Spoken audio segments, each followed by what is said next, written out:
So, good afternoon, friends. Welcome back to this session on as a part of our SanQALP series, that's the Shankara Quality Assurance Learning Program. Today, we have Dr. Geeta, who heads our quality across Shankara, who's going to be sharing insights on various tools and techniques that we can use in quality measurement. Geeta, over to you. Thank you, sir. A very good afternoon to everybody. So today I would be taking this session on quality tools and techniques. Before beginning with my presentation, I would like to acknowledge the help and the guidance that I have received by Dr. Lalu Joseph ma'am. She is the quality manager at CMC Vellore, and she is also the an integral part of CAHO, that is Consortium of Accredited Healthcare Organizations. So this topic of quality tools and techniques, I don't think we have touched upon a lot of times, but this is a very important and a crucial topic, which I think all of us being a part of quality assurance team, it's very important for us to be aware about it, because a lot of times we do have to present the data to others, to say our management or to our colleagues, and tell them that how important documenting and analyzing these quality indicators are. So some of the times even it is important for us to show the quality indicators in a graphical manner through some graphs, say during MRM, or if, in case if you're going outside to give some seminars or talks, your presentation looks very neat. Presentation looks very proper if you have these graphs in place. So let's see in a very simple manner how these tools and techniques can be used and what are the important quality tools that we have to know about.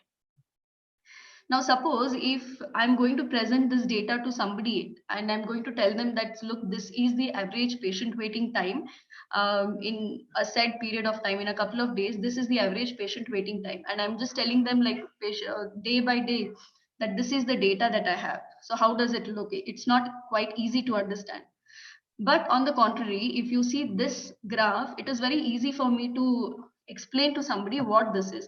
So here I'm going to say that there are about 79 patients who have been waiting between 0 to 10 minutes.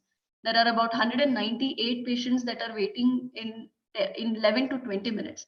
So this graph becomes quite easy for me to explain it to somebody what exactly I want to tell them and what is this data that I am going to explain them. So that's the importance of using these quality tools and techniques. So as I said, the tools and techniques, they help us to deliver an effective presentation. It's a simple visual way of viewing data. The moment you look at the graph, you know what it is, and it is easy for you to explain. It's also important when you are working as a team and then you are trying to see what is happening in terms of a process or else in terms of a quality indicator data. It also helps us to display a large amount of data at a given time. Like the example which I just showed, if we display the data day by day wise, instead of that, if we just show a graph at a time, it helps us to display a large amount of data at a shot. It also helps us to present the data accurately. So these are all the different benefits of using the quality tools and techniques when we are going to present somebody what the facts are. So the 7 basic quality tools are histogram, then we have Pareto charts, then there is cause and effect diagram, which most of us know. Then there is scatter diagram, we have control charts, and the last two are much easier, which we use on a day-to-day basis, that is the flow charts and the check sheet. So I'm not going to go much into depth with the flow charts and the check sheet, since most of us we know and we are using it on a day-to-day basis. So I'm going to touch upon the first 5 quality tools that we have. So let's begin with the first tool, that is histogram. So what is a histogram? A histogram, it is a graph which is used to illustrate the frequency of a given data or a process. It's very important that the data that we are collecting, it has to be numerical. The data has to be in numbers and it should be available in such a manner so that we are going to present it in a frequency. Now, when to use this histogram? When we want to show the distribution of the data quickly and easily to others. It also helps us in decision making, and we want to summarize a large amount of data graphically. So that is when we are going to use a histogram. I think you'll understand it more clear if I show you this graph. So this is the same graph which I just showed you some time back. So this is known as a histogram. Now here what happens is, what this histogram is telling us is, this is a patient waiting time in which it is telling us that these many number of patients, like for example 79 patients, they have been waiting between 0 to 10 minutes. There are about 198 patients who are waiting from 11 minutes to 20 minutes. There are about 52 patients that have been waiting between 21 minutes to 30 minutes, and so on. So this is a graphical presentation which we can show easily to others. This particular graph is called as a histogram. Now, if I just explain that, look, this is a histogram, you may like think that, oh my God, how is this made? So I'm going to make it a little bit easier and in a simple manner. Let us see how actually a histogram is prepared. Now, for example, if you have this data, which is, so here it is like on the average waiting time of a patient for the doctor's consultation. This is the average, say, for a couple of days that I have taken. So this is a large amount of data which I have over here. Now, while preparing a histogram, the most important thing, how we have to start is, we will have to make bins. Bins in the sense, how we have to show the frequency of this particular data. So what we will do is, starting, let us see what is the maximum waiting time, what has been the maximum waiting time amongst this. Now the formula for this is, we have to write equal to. Dr. Geeta, it's still your slides that are visible here. Oh, okay.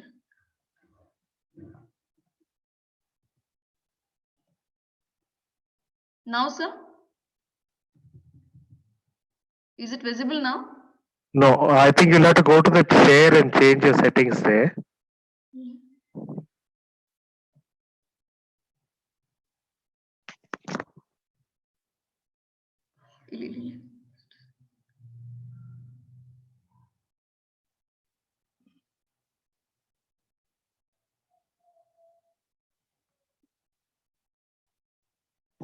Now, sir? Yeah, it's visible now. Okay. So this is the data that I have over here in this particular column. So I have to prepare a histogram to show what has been the patient waiting time. So for this, we will have to initially calculate what is the maximum patient waiting time. So the formula is equals to max, and then take a bracket and then select the whole column and enter. This is a very simple formula that we use to check what is the maximum value in this particular column. Now I shall go to the next column and we will write this formula equals to minimum, give a bracket, and then select this whole column and then put an enter. So 5 is the minimum value that I have here. Now, based on the maximum value and the minimum value, we will have to figure out what should be the bins that we are going to prepare over here. So the bins, now considering the maximum and minimum value, I would take the bins as 10, 20, 30, 40, 50, and 60. So there is no particular rule how many bins have to be prepared. It usually ranges on an average in between, say, 4 to 10 or 4 to 15. So based on the data that I have, I'm going to make these many bins.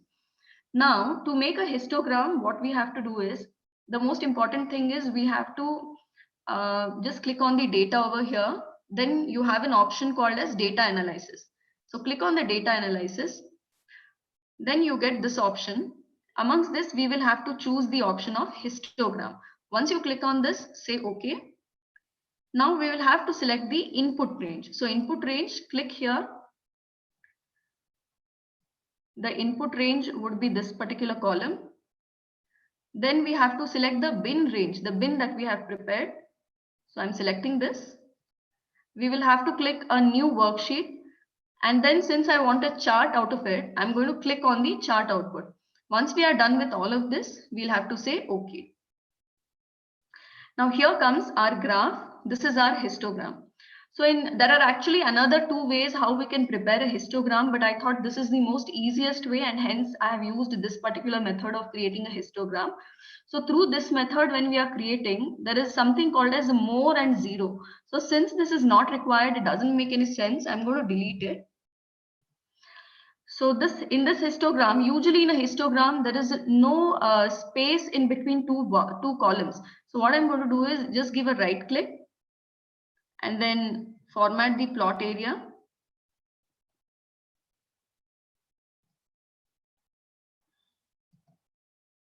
Sorry, it's format the data series. The gap width, I'm going to make it as 0. And then once you click, so the gap width is gone. Now to make it look more simpler, I'm going to change the outline to black so that these columns are easily visible. Now just give a right click and then say add data labels. Click on add data labels and this our histogram is ready. We can later on, we can edit whatever is written over here based on the what graph we are preparing. So this is a simple method how we are preparing a histogram.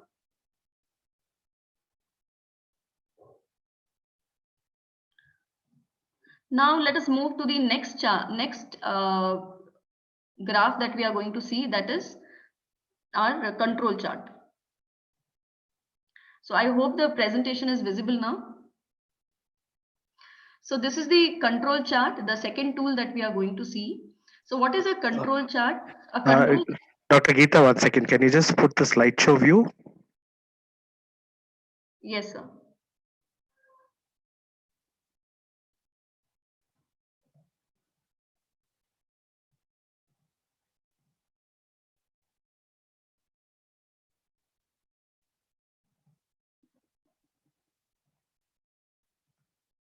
Yeah. Is it okay, sir? Yeah, perfect. Okay. So this is our second tool, that is the control charts. So in control charts, when do we have to use a, just a minute.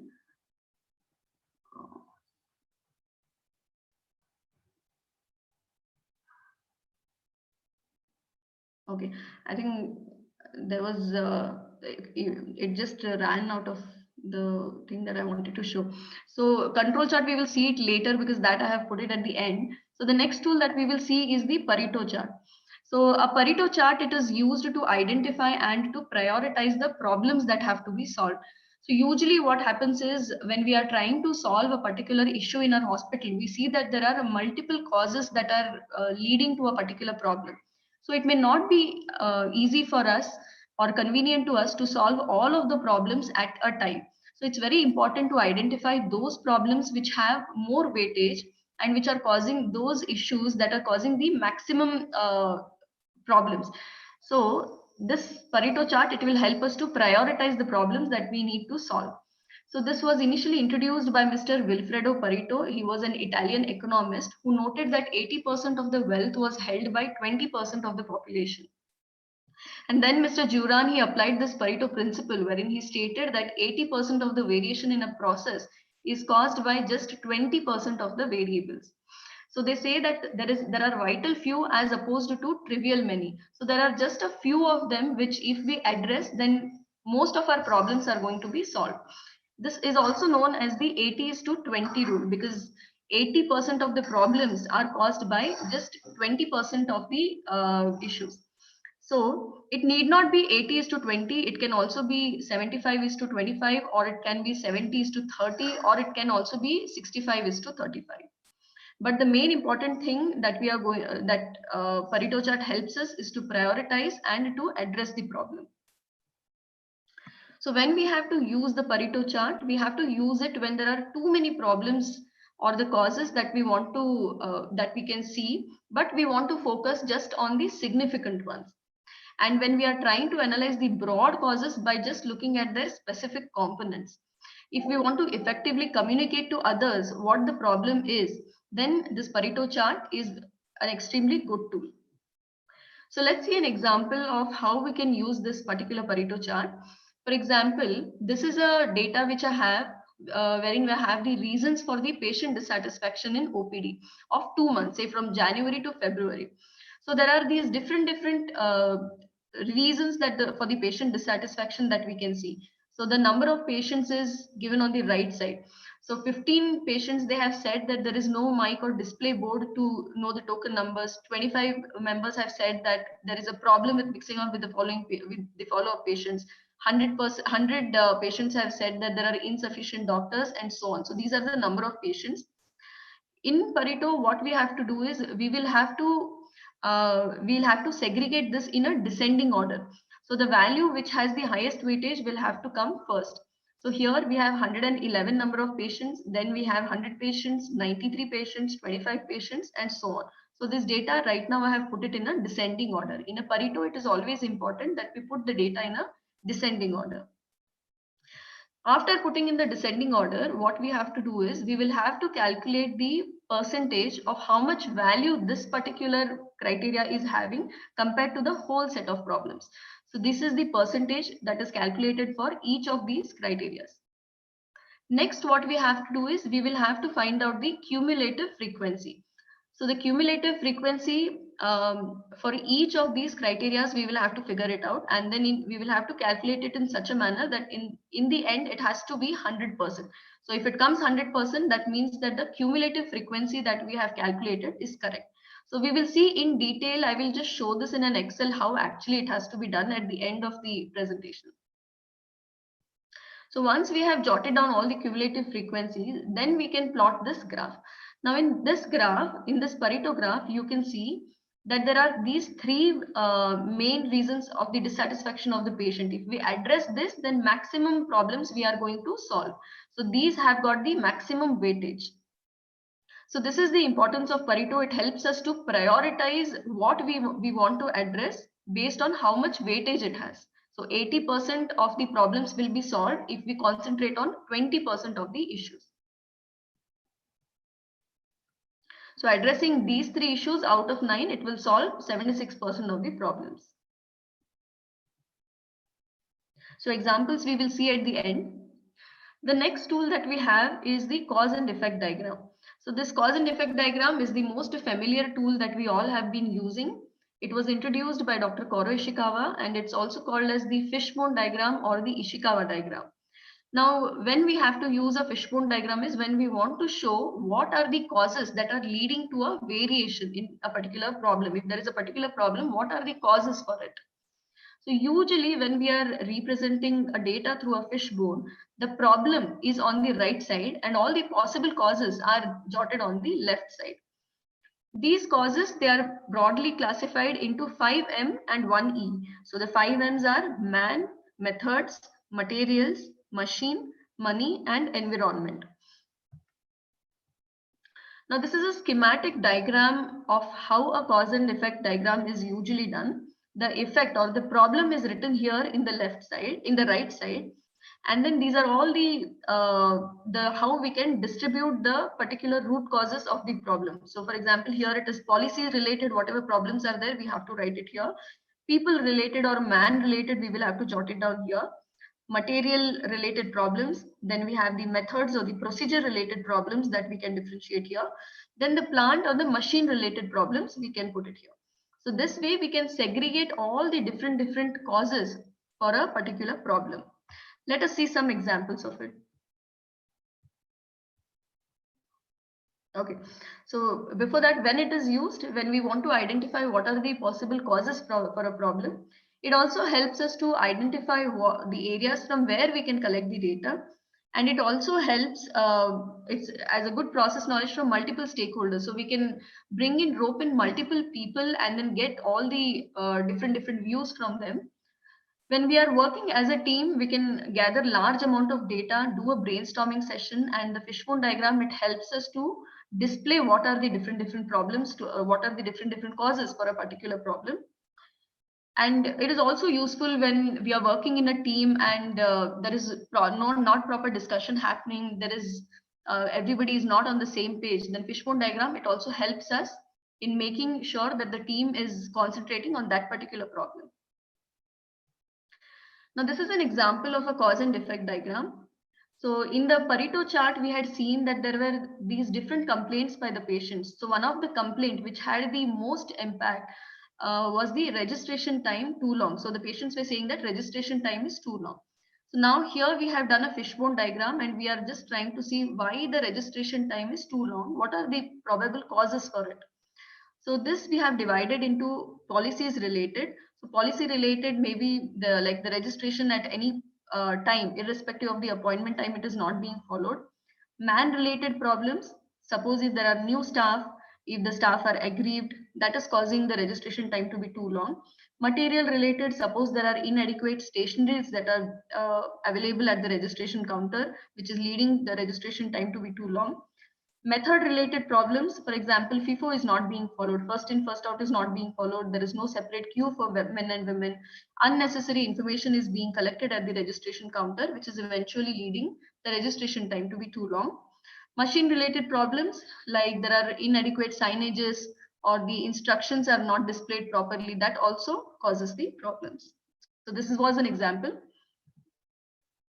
Another example we can show by insufficient clarity in the work. Suppose if a staff is not able to deliver the work properly, there is an insufficient clarity in the work that he or she is doing.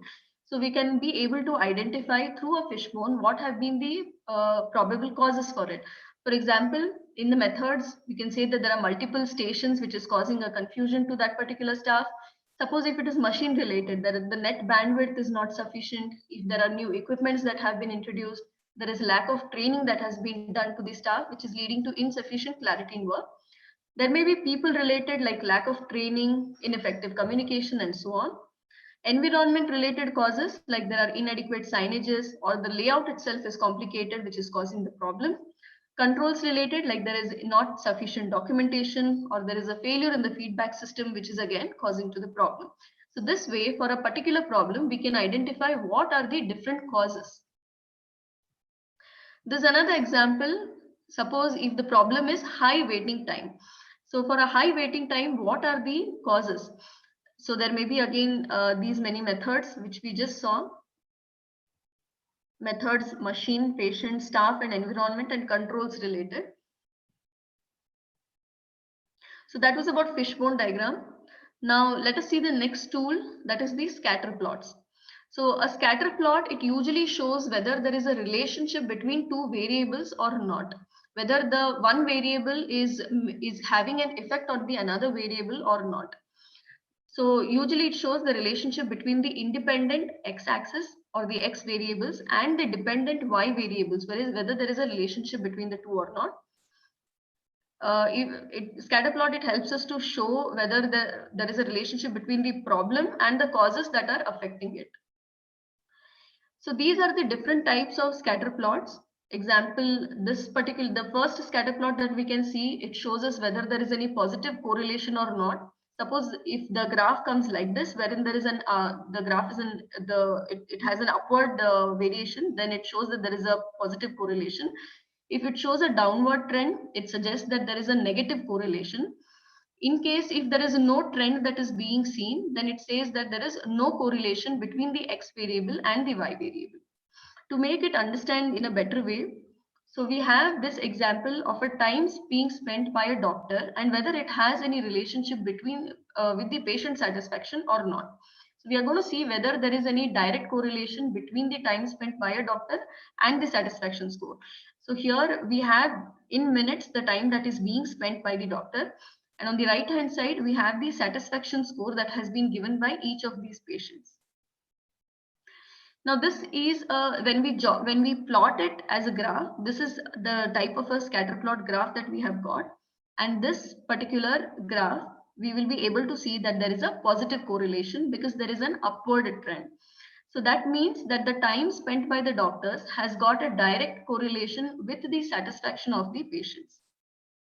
So this is a scatter plot diagram. Now the next one that we have is a control chart.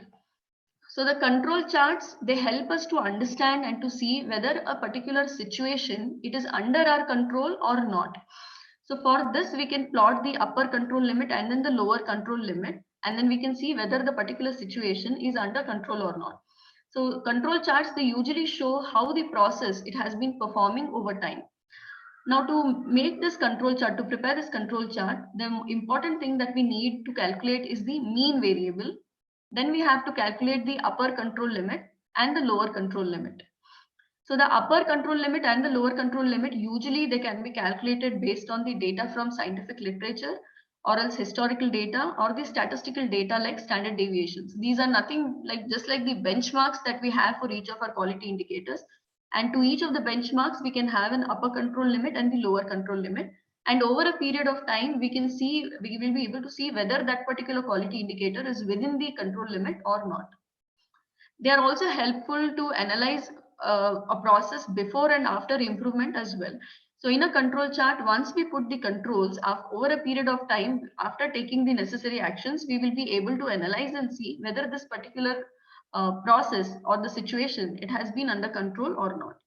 Now, for example, let us take this example of time taken for discharge in minutes. This is in the community section. So this is an example. Suppose the time taken for discharge in the community section for all of these dates, it has been this much, whatever has been plotted on the right hand side. Now here we will have to calculate the upper control limit and the lower control limit.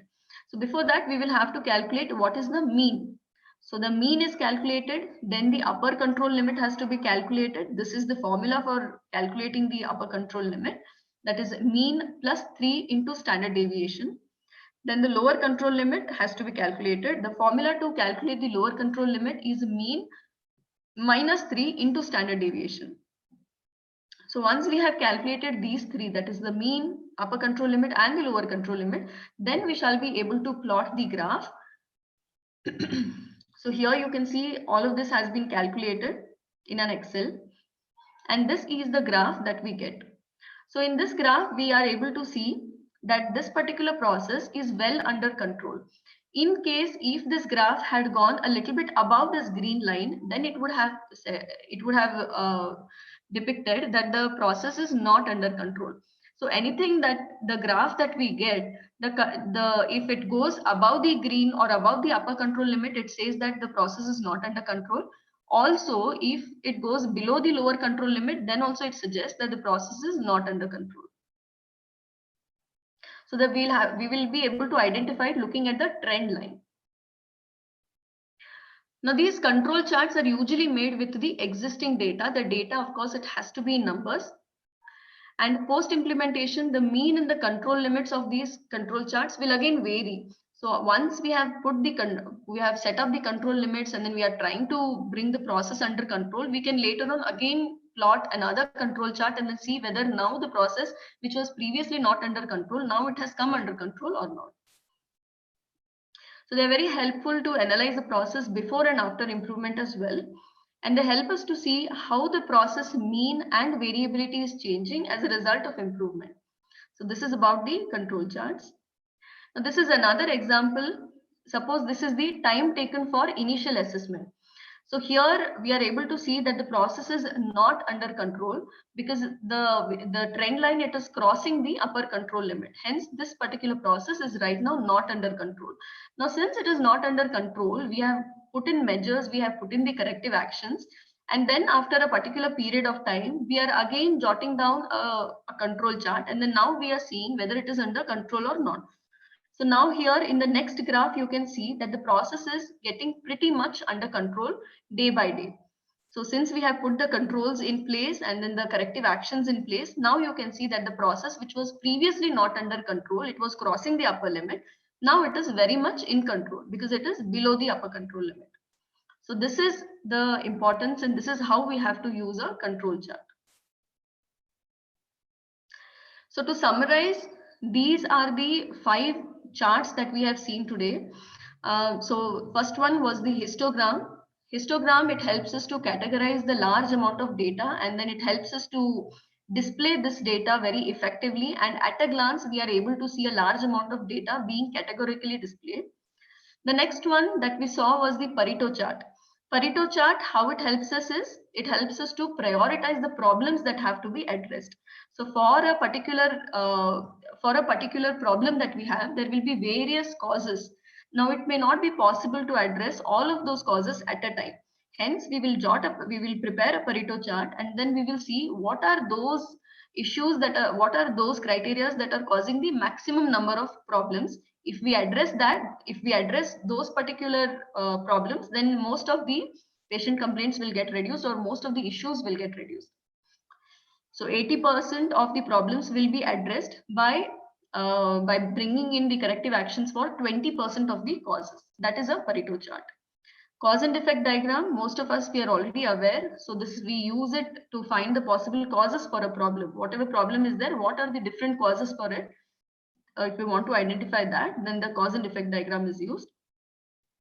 Next was the scatter diagram. In a scatter diagram, we can see that whether the two variables, they are related to each other or not. So here we had taken the example of whether the time being spent by a doctor, it is directly related to the patient satisfaction level or not. So that way we can identify the relationship between two variables. The last one that we saw was a control chart. So control charts we use to check if a process it is within the control or not by setting the upper limits and the lower limits. So that is when we use a control chart. So these are the 5 different types of the charts that we have seen today. This may be like initially you may feel it a little difficult to do it, but then once we start practicing it, it's very easy. So now we will just see it by going through some examples. I will just make the chart and I will show. I'm just going to open the Excel here.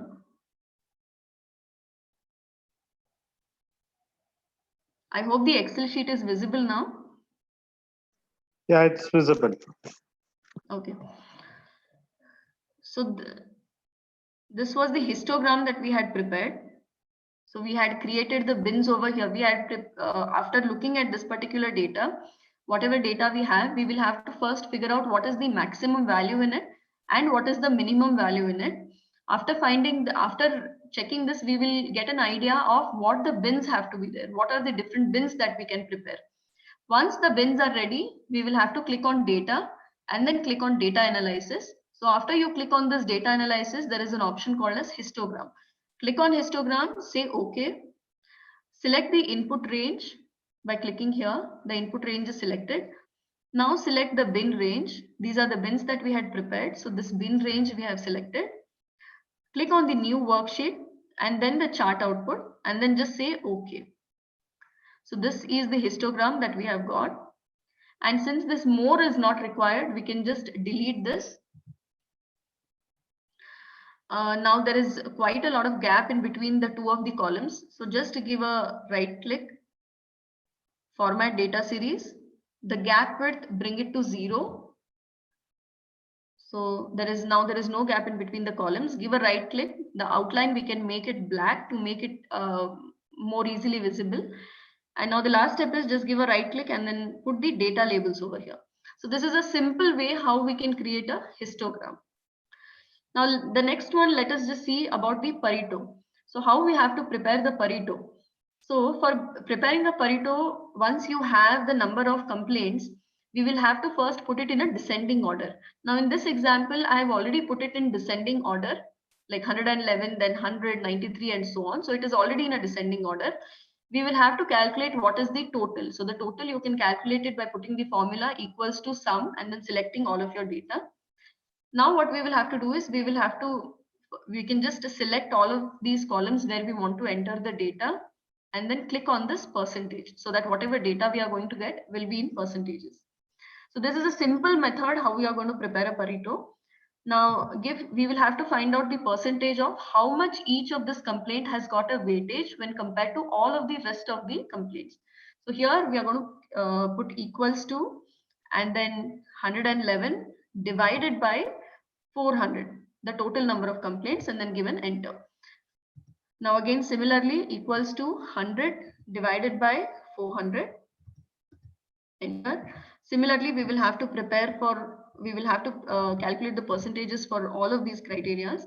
Equals to 25 divided by 400, again here equals to 21 divided by 400, then equals to 15 divided by 400, equals to 13 divided by 400, 12 divided by 400, and 10 divided by 400. Now we will have to calculate the cumulative frequency. So cumulative frequency we can calculate. The first one would be anyways 28%, the same. The next cumulative percentage we will get by adding to this particular 25%, we will have to add the upper cumulative frequency.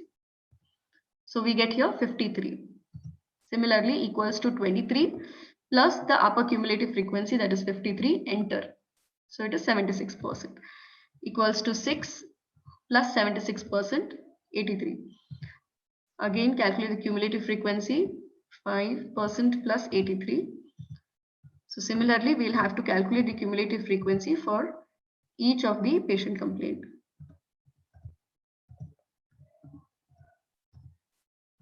Equals to 3 plus 98. So the total is 100. If we get 100, that means the calculation that we have done is exact and it is accurate. Now, once we have calculated the cumulative frequency for each of the criteria, it is easy for us to prepare a Pareto chart. So now just simply click the whole of your data, go to insert, click on the simple 2D graph and then say OK. This is the graph that we are getting. Now give a right click and then say select data. Now the second column that is there, this percentage column is not required. So I'm just going to click on the blank series and say OK, so that that data is gone. Again, give a right click and select here change series chart type. So once you give a click here, so this cumulative frequency that we have, I want it in the form of a line diagram. So that is line. And since it is there on a horizontal axis, it is not easily visible. So let us make it on a secondary axis. So once we click on secondary axis, you can see here the cumulative frequency being displayed like this. The trend line is visible. So this is our Pareto chart. We can give a right click on the trend line and then say add data labels. So once you click on add data labels, this is the kind of a chart that you get. This is our Pareto chart. Now, what does it suggest? This is suggesting that if we address the first three problems, 76% of the problems we are going to address. So 76% of the problems we are going to address if we concentrate on these first three problems that the patients are informing to us. So this is a way how a Pareto is jotted. There is also another way how we can calculate the Pareto, how we can prepare a Pareto chart. In this, we have a formula which is equals to sum, give a bracket, select this first column, semicolon, and then complete the bracket, divided by sum, give a bracket. Now you have to select the whole data that you have and then complete the bracket.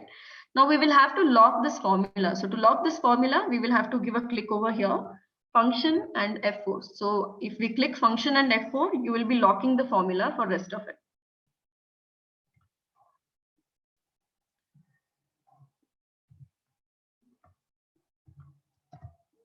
So here I get 23%. So directly here I'm getting the cumulative percentage. If you just give a double click, you will get the cumulative percentage to each one of the errors that we have here, each one of the problems that the patient has suggested. So this is a cumulative percentage. Now to get a graph, I'm going to select all of this value that I have entered here, go to insert, and then go to your simple 2D chart that you're getting. Then again, the same thing that we had done last time. Give a right click over here and change series type. So here you have this cumulative percentage. So this we want it in the form of a line graph. So I'm clicking line over here. And since this is on a horizontal axis, I don't want it like this. It has to be in the form of a trend line, which can be easily visible. So I'm clicking it on a secondary axis and then click OK. Now this is a simple Pareto chart again that we have got here. On the trend line, just give a right click and add the data labels to make your data more easily visible and easily understandable to others. Now here it suggests that the first four problems that are there, if we try and understand why these problems are there and if we put the proper controls in place, then we are going to solve 77% of the problems. So this way, Pareto chart, it helps us to understand on what problems or issues we have to concentrate. Instead of concentrating on all of the problems, we have to identify which are those main problem areas that are, which are those issues that are causing maximum problems. So this is the way a Pareto chart is calculated. Now next one was the scatter diagram. Scatter diagram is the most easiest one. So here, this is again the example that we saw, the time spent by the doctors. And on the right side, we have the satisfaction score of the patients. Now to prepare a scatter diagram, we are simply going to select these two columns, go to insert, And then you have these scatter diagram over here. So you can select the simple scatter diagram, the first option. Now you get it like this. Give a right click and then say add trend line. Now this is a positive correlation, which suggests that the time which is being spent by the doctor, the 5 minutes, 10 minutes, 15 minutes, it is directly related to the satisfaction score of the patients. So you can see when a doctor has spent 25 minutes or say 20 minutes, the satisfaction score of the patient is equally high. That is 4 or 4 is the satisfaction score, or 5 is the satisfaction score, and so on. So this is a simple manner how a scatter diagram is prepared. Let us see another example of preparing a scatter diagram. So this is again a similar example. Contact time with the nurse. How much time the nurse is spending with the patients. That is our first column. The second column is about the patient satisfaction score. This is on the right side. So if this means that if a nurse, she has spent 10 minutes for the patient has given her given a satisfaction score of 4. So on. This is all that data. Now to prepare a scatter diagram, we are going to simply select all of these columns. Go to insert, select this particular scatter diagram, just say OK, and then give a right click and add the trend line. Now again, here we are able to see that this is having a positive correlation. Suppose if it had been, the dots had been like this, it had been in a negative, if it was going downwards, then we would have said that it has a negative correlation. But in this case, we can see that it has a positive correlation. So the amount of time that the nurse is spending with the patient has got a direct correlation with the patient satisfaction score. So this is a simple way how a scatter diagram is prepared.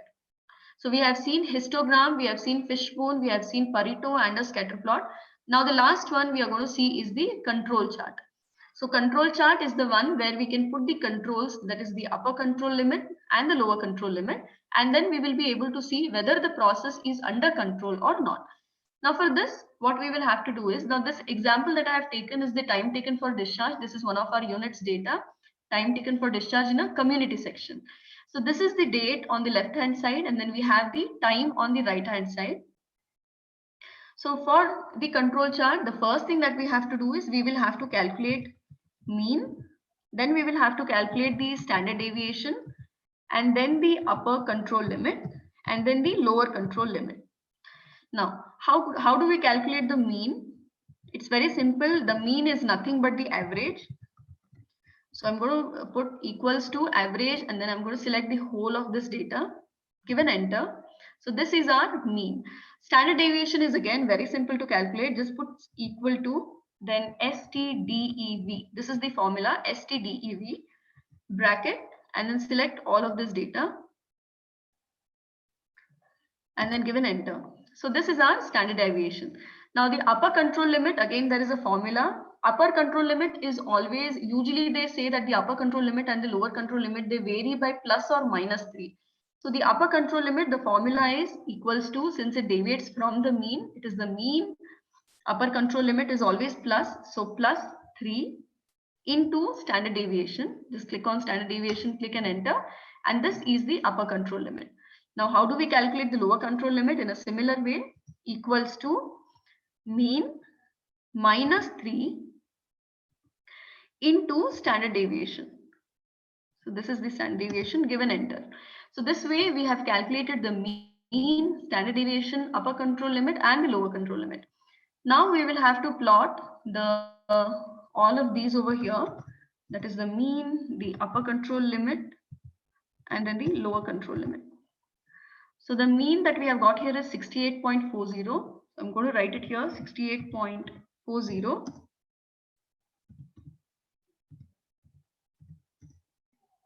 Just drag it down and it will automatically get entered for all of these cells. Now the lower control limit is 103.47. We will have to enter it over there. Now we can just drag it down to rest of the columns. It is getting copied automatically. Next is 33.34, the lower control limit.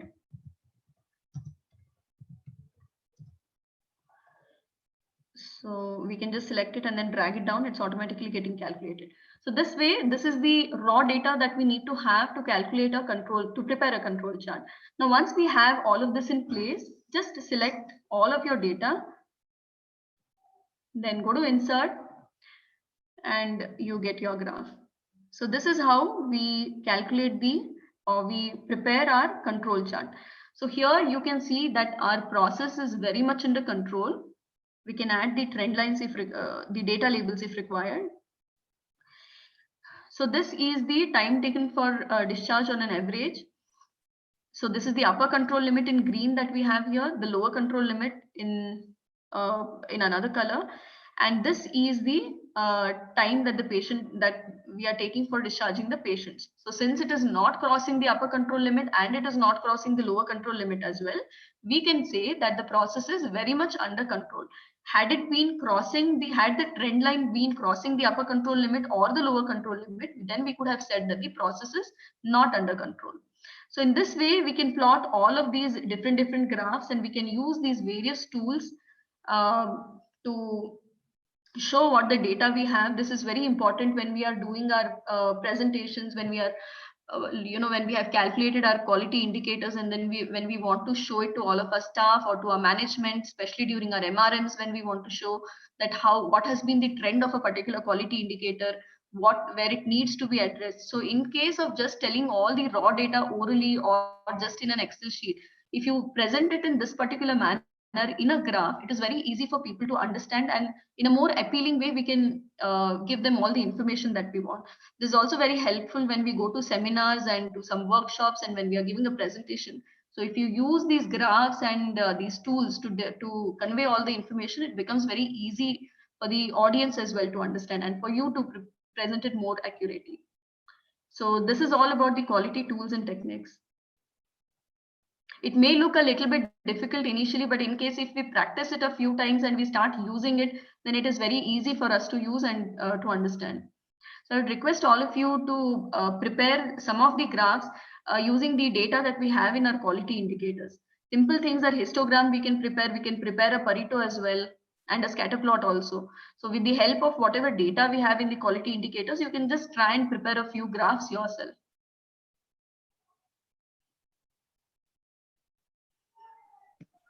Dr.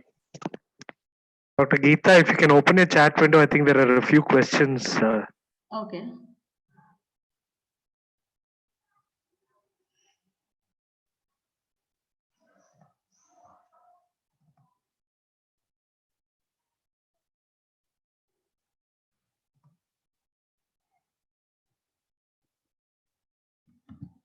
Yeah.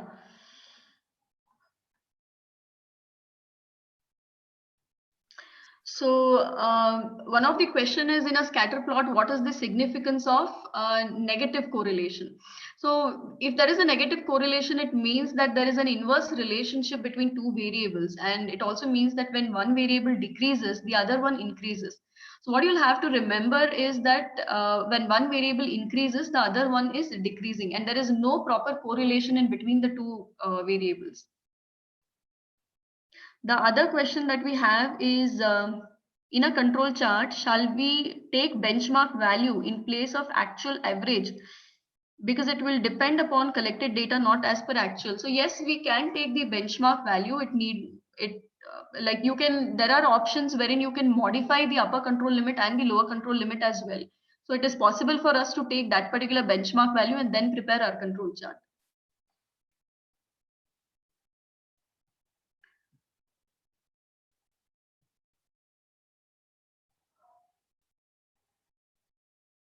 So these were the two questions that I've seen.